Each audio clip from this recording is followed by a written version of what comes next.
What's going on, you guys? So there's a lot of buzz around Devin Haney's name, and I've talked about this, plenty of times now, I feel like, on this channel, about Timothy Bradley seeming to be, a big fan of Devin Haney all of a sudden.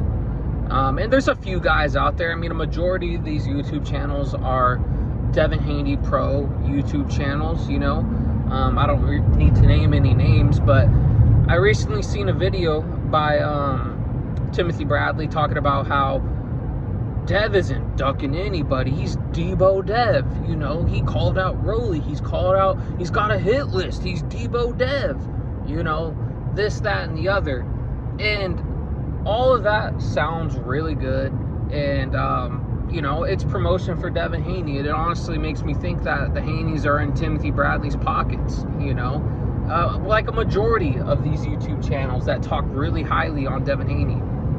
And I want to preface, some of the things I'm about to say by acknowledging that Devin Haney is a good fighter.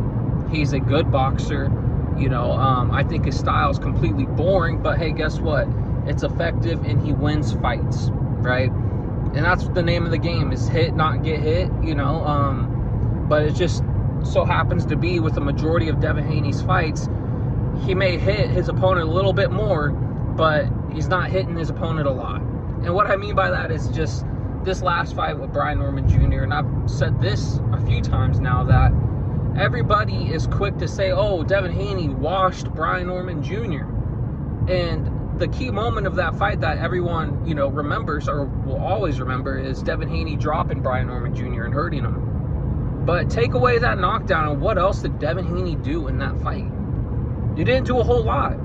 I tried going back and looking up the punch stats, and it's only saying Devin Haney landed 30-something punches if you Google it, which I know that's not true, because I think I remember right after the fight, they put out the punch stats by CompuBox, and Haney landed, something like 70-something punches to Brian Norman Jr.'s 59 punches.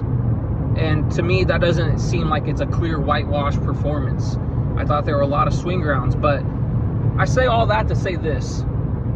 There's too much buzz on Devin Haney.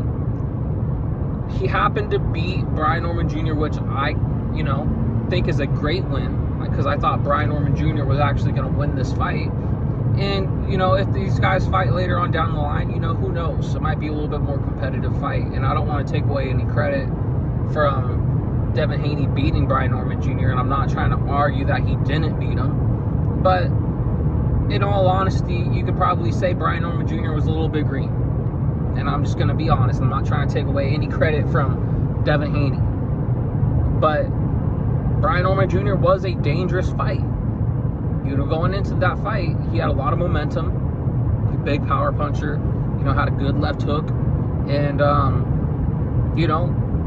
could have been very dangerous for Devin Haney. And he was. Regardless of the outcome of the fight, that was a dangerous fight for Devin Haney. But I just think, his dad in his corner, and I'm talking about Brian Norman Jr., didn't really fit, I don't think he gave him good instruction during the course of that fight. And I also think that Brian Norman Jr. just lacked a little bit of experience, and I think Devin Haney had caught him at the right time. But this whole thing of Devin Haney not ducking and this whole hit list, I'm getting sick of it. I'm getting sick of, everybody saying, oh, that's Debo Dev. Debo Dev hasn't got a knockout in 10 years. When was the last time Debo Dev knocked anybody out? Debo's knocking people out. Devin Haney's not doing that. He's fighting, he potentially may be fighting Rollie Romero, which, it's a unification fight. Rollie Romero's kind of a bigger name, I guess, in the sport of boxing. But there was a guy, calling for this fight and still calling for that fight. And that's Keyshawn Davis, and he's supposedly on this hit list, but how come we're not seeing that fight next? I'd rather see a Keyshawn Davis versus Devin Haney than a Rollie Romero versus Devin Haney. And I don't even care that Rollie Romero's got a belt. He got given a belt. And the 147-pound division is just weak all around. I mean, we saw Ryan Garcia just capture the belt at 147, beating Mario Barrios, and I had pretty strong opinions on Barrios going into that fight. I said he's the worst world champion in the history of the sport. and I really mean that. I think he's complete garbage. So yeah, Ryan beat the weakest link in the division, and then you got some dude that no one's ever heard of in Crocker, who's got a belt. Haney's now got a belt, and Rollie, right? So I mean, this is the weakest welterweight division we've seen in quite some time. But some people, may say, well, Debo Dev is going to try to capture all the belts and go undisputed. And my thoughts are this, man. If you got guys like Shakur, Keyshawn Davis, some of these guys that have big names but don't have the belts, and you're going to avoid fighting these guys because they don't have the belt, I think that's a complete duck move, because we all know that Rollie Romero, Crocker, and Ryan Garcia are on the level of those two dudes I just named. And one of them's been calling you out endlessly, going to the actual Friday house, looking for Debo. He's doing a lot of promotion for that fight, and I just felt like, yeah, he is ducking. He's not wanting to fight Keyshawn Davis. And a lot of people are saying, well, Keyshawn, he was calling out Crocker and stuff like that. But if you watch an interview with Bill Haney saying, well, Keyshawn Davis, he's on the hit list, he's a good fighter, but he doesn't bring anything to the table, What is it that Bill Haney would want Keyshawn Davis to bring to the table? Probably a world title. So that's why I think he was calling out Crocker after the fight. So there wouldn't be no stupid excuses like that. Well, Keyshawn Davis doesn't bring anything to the table. It's just dumb. And the truth be told, man, some of the guys in that division, like I said, it's the weakest division, so I don't really see anyone at 147 right now currently beating a Devin Haney. Maybe Garcia, if he's loaded up on juice, then potentially, right? Unless Rollie Romero lands a lucky left hand or a weird awkward shot, and hurts Haney, then maybe. I don't know. Most of these fights aren't 50-50 fights in that division for Devin Haney. So it's just,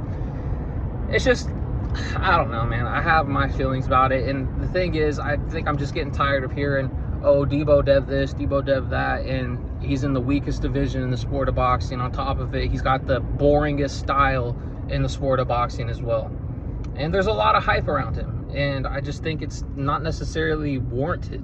Debo Dev is an exciting fighter. He's not. I haven't even went back to watch that fight with Brian Norman Jr. because I know aside from the knockdown, nothing else in that whole fight happened at all. He landed a jab here and there and then clinched, maybe some, little rabbit punches while they're in the clinch, maybe an occasional right hand here or there. But if your total punch stats are 79, I don't even think it was 79, I think it was like 71 or 72 total punches that I remember from Devin Haney landing. All right, through the course of 12 rounds, and you washed this guy who landed 59. That's not a complete dominant, brilliant performance like everybody says. I just think it's complete BS. So I don't know what's next for Debo Dev. Like I mentioned, there's potentially a Rollie Romero fight on the table. I guess I'd like to see that fight, for anyone at welterweight for Haney to fight. I would have liked to see Keyshawn Davis, get an opportunity, because I think he's got the best chance of beating a Devin Haney than anybody in the 147-pound division. I think that whole talk between Shakur and Devin Haney comes into the ring weighing like 170, maybe 175. Shakur, I don't think he's ever even broke 150, coming into the ring after weigh-ins. He recently said in his Joe Rogan podcast that the most he's ever came in at was like 147, 148. And that's what these guys weigh in at. That's after rehydration. So unless they were able to strike a deal and it makes sense, for Devin Haney not to balloon up 20 to 30 pounds after the weigh-ins, and I think maybe it could happen. And if it does, I got Shakur Stevenson winning. Between Keyshawn and Devin, I don't know. I feel like that's a legit 50-50 fight. Devin Haney may make the fight really boring and, jab and move, clinch. And I'm really not even trying to bash on him. I'm just saying that's his style. That's the type of fight that Devin Haney, likes to, make. And that's pretty effective, right? But I think Keyshawn Davis is, very versatile, and I think he'd probably be able to figure out a lot of things that Devin Haney does in the ring. That's why I felt like that fight would have been very competitive, and I would have liked to see it.